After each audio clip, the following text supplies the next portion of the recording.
We begin this hour with the latest on the Ontario wildfires. Nearly 160 are burning in the province's northwest, where thousands of people are under evacuation orders. And today, leaders from Northern Ontario First Nations are calling out the provincial government for its response. There is no reasoning to justify a government's lack of a timely response. Not justifiable. The fact is it was too late. Too little, too late. Let's bring in the CBC's Mark Carcassol. So, Mark, what are First Nation leaders calling for? Yeah, several demands that leaders like Chief Loon made during a joint news conference today. Many of them things that we've heard already. They're essentially doubling down on things that they've been asking for over the last few weeks. They include calling for more investments, better resources dedicated to fighting wildfires and preventing them in Ontario, calling for more controlled burns in their territories as a preventative measure.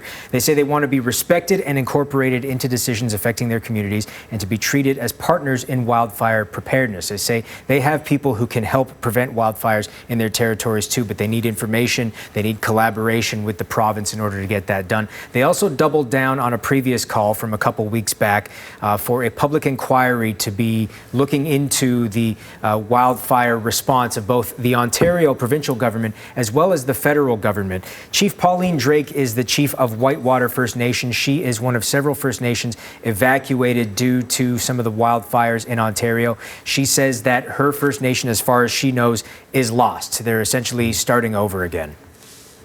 Because of the lack of timely warnings, our people had no time to react, basically. We had no chance to get in there and grab our cherished family photographs, heirlooms, cultural items, important documents, and mementos that tell the story of who we are. Many people lost everything.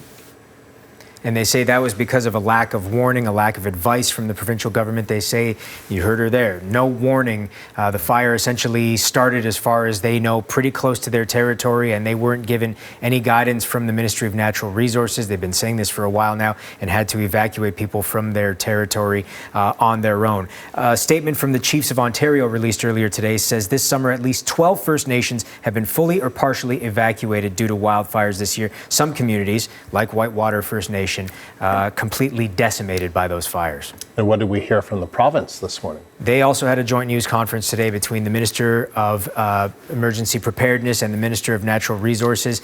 They say they are doing their best. They say discussions with First Nations are being had, and discussions about how things worked this summer will be had. Have a listen.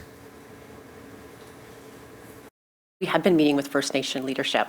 I gave an example last week, and in the meantime, I have spoke with several other leaders of communities who have been evacuated and taken the feedback on what we can be doing better if this were to ever happen, or to other communities, may it happen in the future. That right now, we're very focused on direct suppression efforts and making sure that people and property are safe here in the province.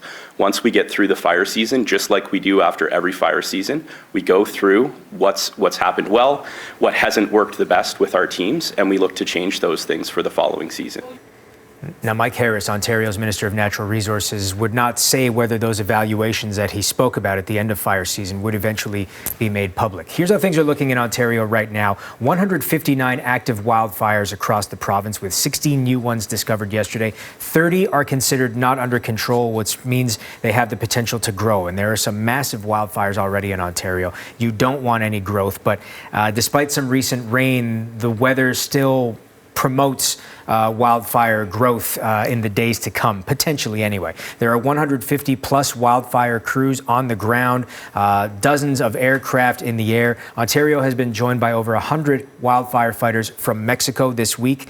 In previous weeks, wildfire fighters from Alberta have joined in, many of them managers to help sort of assess and manage those wildfire battles. There are more than 2,000 evacuees across the province due to several fires, but the one that has caused the largest amount of evacuees and has affected many of the First Nations, you're looking here at the effects on Namago-Sasagagan First Nation after a fire passed through there. It's the Thunder Bay 36 fire, which is still 3,139 square kilometers and still not under control. There is also a cluster of 4 fires fires between Dryden and Thunder Bay, known as the Bright Sand Cluster.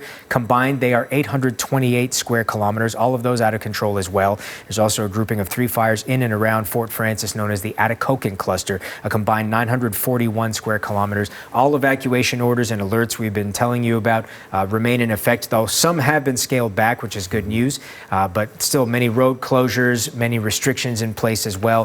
Things are not over as far as wildfire season in Ontario, not by a long shot. Mark, thank you. CBC's Mark Harkisol.